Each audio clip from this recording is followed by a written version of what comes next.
This is Mateo Chang reporting live from the year of our Chang 2100. We're still trying to figure out what happened with the United States and its outposts, its allies all over the world. We know it was very expensive to maintain, and that gave it a massive disadvantage over a land-based neighborly relations trading scheme or trading route. But another thing we're trying to figure out is, we had this small little state that was supposed to be a refuge for Jewish people. And it ended up siding with the United States on the issue of the Palestinian people.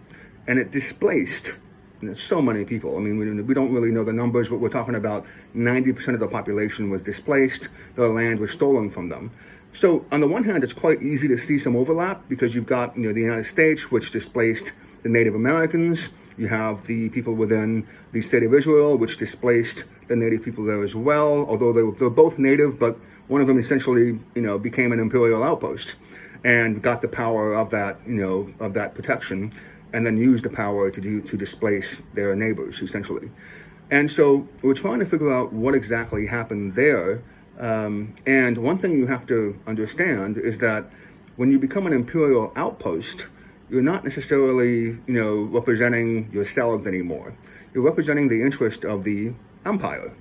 And, what you notice in this case is that, you have the Americans that were essentially siding with the South Africans. They both, back in the 1950s and so on and so forth, and before then, basically practicing segregation, which is a form of apartheid. And our former, well, not our, but, the former president of the United States, Jimmy Carter, very devout Christian, he called the state of Israel an apartheid state as well.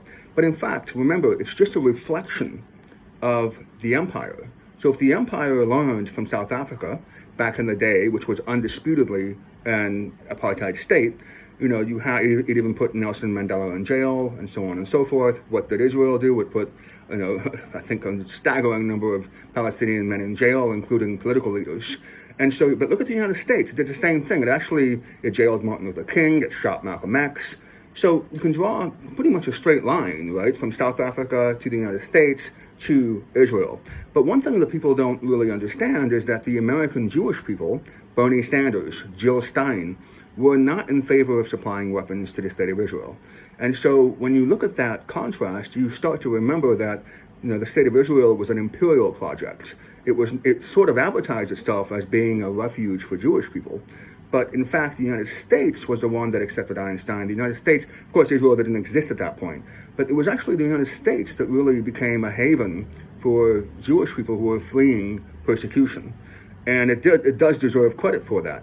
Whereas the state of Israel, because again, it really is an imperial outpost, it's designed to further the interests of the empire. It was more, we don't know for sure. The literature on this thing on this issue is so divided. It's so difficult to find objective sources. But there are some people who say that essentially it was a project that was actually hashed out in Europe. So originally, the land that was supposed to be given as a safe haven was supposed to be in what is now Uganda, somewhere in Africa, and that changed, right? So you have all these sorts of, European powers trying to divide up countries. And so ultimately they chose that site. And the question is whether or not it was somebody in Switzerland who decided to, create that sort of a situation. We know that, again, the key with these imperial outposts under the American Empire, as well as the British Empire, was to have a sea-based port that you could inject your products into, inject your people into, and then using your stronger currency, essentially influence your neighbors to your own benefit and to the benefit of the empire. So I've got more money. I'm going to show you a better way of life, even though I'm small. Let's say I'm Singapore, I'm small, I'm South Korea. I'm not small, but, take a look at the North. We want to be bigger, better, and so on. And in fact, by every, non-financial measure, suicide rates, divorce, you name it, anything, happiness levels, all these imperial outposts essentially underperformed their neighbors, except for finance. And so it tells you in wealth and, material wealth, which was kind of an artificial thing, because it's really based on, all the numbers are based on the imperial empire's currency, which you could manipulate at any point in time. So in terms of the exchange rate. So one thing you want to look at when you're considering history and all that is, what happened? How is it possible? One of the questions, how is it possible that the Jewish people in the state of Israel, became essentially Americans? And again, it makes perfect sense when you look at the history of South Africa advising the United States and the United States making its imperial outposts into a reflection of itself. And again, there's no question that American Jews were absolutely on the forefront of the Palestinian issue. So like I said, Jill Stein got about over 50% of the vote. She was Jewish, a Jewish doctor. Her running mate was an African-American black man. An African-American Muslim. And so ultimately, you had about, in the most Muslim city in America, Dearborn, Michigan, over half that city voted for Jill Stein, from what we know. So we know that we didn't really have any sort of, issues between American Muslims and American Jews, at least not statistically speaking.